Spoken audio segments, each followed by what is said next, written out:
दोस्तों, आज मैं आपको ठंड में गरीब बेटियों का चॉकलेट घर कहानी सुना रही हूँ। कड़ाके की ठंड थी। उस ठंड में 4 बहनें टीना, मीना, शीना और रीना अपने घर में बैठी थी। उनकी माँ सालों पहले ही गुजर गई थी। वो तो बस स्टैंड के पास तंबू लगा कर रहते थे। उनके पिता भी बीमार पड़े थे। एक दिन उनके पिता कहते हैं, अरे बेटा टीना, मुझे लगता है कि अब मैं और नहीं जीऊँगा। पर टीना, पता नहीं तुम ये सब कैसे संभालोगी। तुम खुद अभी इतनी छोटी बच्ची हो, पर मैं अब कर ही क्या सकता हूँ। टीना कहती है, पापा आपको कुछ नहीं होगा, मैं आपको कुछ नहीं होने दूँगी। माँ तो हमें छोड़कर पहले ही चली गई, आप तो हमें छोड़कर नहीं जाओ पापा। मीना, दीदी दीदी, अब हमें भी अपने साथ काम पर ले जाना। शीना, हाँ दीदी, मीना सही कह रही है। टीना, अरे तुम तीनों तो अभी बहुत छोटी हो, पहले बड़ी हो जाओ तब चलना मेरे साथ काम पर। उनके पिता बड़ी को बड़ी जोर का धक्का लगता है। टीना उनके लिए गर्म पानी करके उन्हें पिलाती है। टीना कहती है, मीना, शीना, रीना, तुम तीनों यहीं पर रहना पिताजी के पास, मैं जल्दी ही डॉक्टर को बुला कर लाती हूँ। टीना भागते हुए एक डॉक्टर के पास जाती है। डॉक्टर साहब, मेरे पिताजी की हालत बहुत ख़राब है, आप जल्दी चलो मेरे साथ। डॉक्टर टीना को देखते हैं तो पूछते हैं, अरे मेरी फ़ीस देने के पैसे हैं क्या तुम्हारे पास? टीना कहती है, मेरे पास अभी तो चॉकलेट और 20 रुपए हैं, आप यही ले लेना, पर मेरे साथ चलिए प्लीज़। मैं कुछ दिन काम करके पूरी आपकी फ़ीस चुका दूंगी, अभी आप ये चॉकलेट और 20 रुपए रख लो। डॉक्टर कहते हैं, अरे मैं कोई बच्चा थोड़े ही हूँ जो ये 2 चॉकलेट और 20 रुपए में मान जाऊँगा। और कुछ दिन में तू कहाँ से पैसे लाएगी, भीख मांगेगी? पर मैं भीख के पैसे नहीं लेता और ना ही कभी लूँगा। टीना रोने लगी, उसकी आंखों से आंसू गिरने लगे, पर वो हिम्मत करके बोलती है, डॉक्टर साहब, अगर मेरे साथ आप नहीं चले तो मेरे पापा मर जाएंगे, और डॉक्टर तो भगवान का रूप होते हैं। डॉक्टर कहते हैं, अरे ये बड़ी बड़ी बातें मुझसे मत करो, ये बस किताबी बातें हैं। अगर मैं मुफ्त में ऐसे ही लोगों का इलाज करता रहा तो मैं जल्दी सड़क पर आ जाऊंगा और मुझे भी भीख मांगने की नौबत आ जाएगी। टीना समझ गई थी कि ये डॉक्टर उनके साथ नहीं चलेंगे। फिर टीना रोते हुए अपने घर वापस चली गई। जब वह अपने तंबू के पास पहुंची तो देखा वहाँ पर भीड़ जमा थी। वह दौड़कर अपने तंबू के अंदर गई तो देखा कि उनके पिता का देहांत हो चुका था। उसकी तीनों बहनें ज़ोर ज़ोर से रो रही थी। रीना, दीदी दीदी, पापा को क्या हुआ, पापा बोल क्यों नहीं रहे? मीना, अरे पापा मर गए हैं रीना, इनकी सांस नहीं चल रही। जब माँ मरी थी तो उसकी भी सांस नहीं चल रही थी। अब तो माँ बाबा दोनों ही हमें छोड़कर चले गए हैं। अब हम कहाँ जाएंगे, हमारा क्या होगा दीदी? अभी तक तो टीना ही भी इतनी बड़ी नहीं थी कि वह सब कुछ संभाल सके। उसने अपनी तीनों बहनों को अपने गले से लगा लिया। अब टीना सड़कों पर भीख मांगकर अपनी बहनों का पेट भरने लगी। एक दिन टीना भीख मांगते मांगते एक लड़के के पास पहुंची जो लगभग 19-20 साल का होगा। टीना, कुछ दे दो भैया। वो लड़का, मेरे पास तो पैसे नहीं है। टीना, भैया अगर पैसे नहीं देने तो मत दो, पर झूठ तो ना बोलो, झूठ बोलने से पाप चढ़ता है और मुझे अच्छा नहीं लगेगा अगर आपको मेरे कारण पाप लगे तो। छोटी सी बच्ची के मुंह से ऐसी बात सुनकर वो लड़का हैरान रह गया। वो लड़का कहता है, अरे आपकी बातों में कितनी गहराई है। टीना, क्या आपने मुझे आप कहा? इतनी इज्जत, इतनी तो इज्जत हमें कोई नहीं देता। अच्छा, ऐसा क्यों? टीना, क्योंकि मैं भीख मांगती हूँ, मैं भिखारिन हूँ ना। तो क्या यहाँ भीख मांगने वालों की इज्जत नहीं होती क्या? टीना, अरे आप कहाँ से आए हो, यहाँ के तो नहीं लग रहे। वह कहता है, नहीं नहीं, मैं बाहर से आया हूँ, मैं एनआरआई हूँ, मैं पहली बार भारत आया हूँ। मेरे पिता शादी से पहले ही कनाडा में शिफ्ट हो गए थे।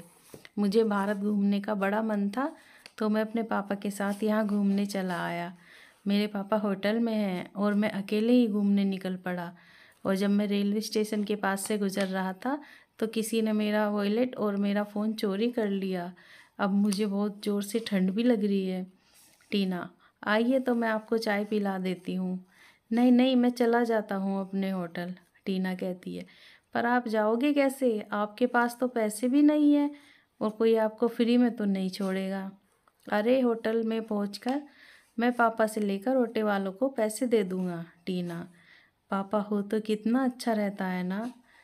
कुछ कहा आपने? टीना, मैं बोल रही थी कि आपको एक कप चाय पी ही लेनी चाहिए।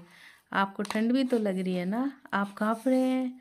ठीक है, मेरा इंडिया में एक भी दोस्त नहीं है, अब तुम एक मेरी दोस्त बन गई हो। भिखारी का कोई दोस्त नहीं होता। पर यह सुनकर टीना की आंखें भर आई। टीना उसको चाय के खोखे पर लेगी। अरे चाचा, 2 कप चाय देना। अरे तुम फिर आ गई, चलो भागो यहाँ से। चाचा, मैं आपकी चाय के पैसे दूंगी, 2 कप चाय दे दो। चाय वाला उन्हें चाय दे देता है। वो लड़का कहता है, इंडिया की चाय में कुछ तो खास बात है। टीना कहती है, और यहाँ के इंसानों में भी। एक भिखारन लड़की ने अपने पैसे से जय को चाय पिलाई। वो बड़ा खुश था। उस लड़के का नाम जय था। जय, अच्छा तो मैं अब चलता हूँ। वो एक बड़ी सी चॉकलेट निकाल कर टीना को देता है। ये चॉकलेट आपके लिए है। टीना, आपको कैसे पता चला कि मुझे चॉकलेट बहुत पसंद है? जय, सच में आपको चॉकलेट बहुत अच्छी लगती है? वैसे आपका नाम क्या है? मेरा नाम टीना है। वाह, बहुत अच्छा नाम है। और आपका नाम? मेरा नाम जय है। इस तरह दोनों अच्छे दोस्त बन गए। पर यह दोस्ती शायद थोड़ी देर की ही थी। फिर जय ऑटो लेकर अपने होटल चला गया। टीना भी सारे दिन भीख मांगने के बाद शाम को अपने तंबू में चली गई। और वो चॉकलेट जो जय ने दी थी, टीना उसके ने 4 भाग किए और फिर उन चारों ने खाई। पर टीना ने उसका रैपर नहीं फेंका, उसको टीना ने रख लिया। अगले दिन उनका तंबू नगर निगम वालों ने उखाड़ कर फेंक दिया, क्योंकि वहाँ पर कोई प्रोजेक्ट आ चुका था। अब चारों सड़क पर आ गई। दीदी दीदी, अब हम कहाँ जाएंगे? इतनी ठंड में कहाँ जाएंगे हम दीदी? टीना, भगवान ही हमें अब कोई ना कोई रास्ता दिखाएंगे। अब चारों बहन इस कपकपाती हुई ठंड में सड़क पर भटक रही थी। उनके पास कोई सहारा नहीं था। तभी उन्हें सड़क किनारे एक पेड़ दिखाई दिया। टीना तीनों को उसके पास ले जाती है और पेड़ के नीचे ही एक फटी पुरानी चादर बिछाकर बैठ जाते हैं और रात में वो लोग उसी पेड़ के नीचे सो जाते हैं। उस दिन बहुत ज़्यादा ठंड थी तो मीना को बुखार हो गया। टीना कहती है, हे भगवान, हम पे इतना जुल्म क्यों? अब मैं क्या करूं? कहाँ दिखाऊं अपनी बहन को? इससे अच्छा होता कि आप हमें भी अपने पास बुला लेते। टीना के पास वो चॉकलेट का रैपर अभी तक था। टीना ने अपनी चादर भी मीना को उड़ा दी। अगले दिन जब वो लोग उठे तो उन्होंने देखा कि वो तो एक घर में थे। मीना कहती है, दीदी दीदी, ये किसका घर है? हम यहाँ कैसे आए? लगता है हम नींद में चलकर किसी और के घर आ गए। जल्दी चलो यहाँ से, यदि कोई आ गया तो हमें बहुत मारेगा। टीना, हाँ हाँ चलो, जल्दी चलो यहाँ से। जैसे ही वो चारों घर से बाहर आई तो उन्होंने देखा वो तो उसी पेड़ के नीचे है जहाँ पर वो सोई थी। पर पेड़ के नीचे चॉकलेट का घर बना हुआ है, जो कि बहुत ही सुंदर था। और ये वही चॉकलेट थी जैसी कि उसे जय ने दी थी। तभी वहाँ उनके पापा प्रकट होते हैं। पापा आप? हाँ बेटा, मैंने ब्रह्मा जी से बहुत प्रार्थना की तुम्हारे लिए कुछ कर सकूं।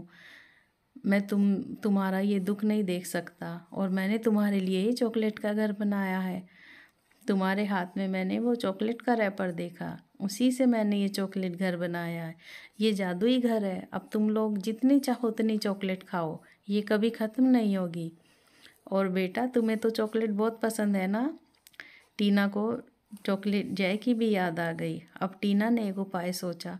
वो टोकरी भर भर के चॉकलेट बेचना शुरू करने लगी और खुद भी उसने पढ़ाई की और अपनी बहनों को भी पढ़ाया। पढ़ लिख कर वे चारों बहन अच्छी जॉब पर लग गई और अब उनकी सारी दिक्कतें दूर हो गई थी और वे बहुत खुश थी। दोस्तों, अगर आपको कहानी पसंद आई हो तो like, share, comment and subscribe ज़रूर करें। Thanks for watching.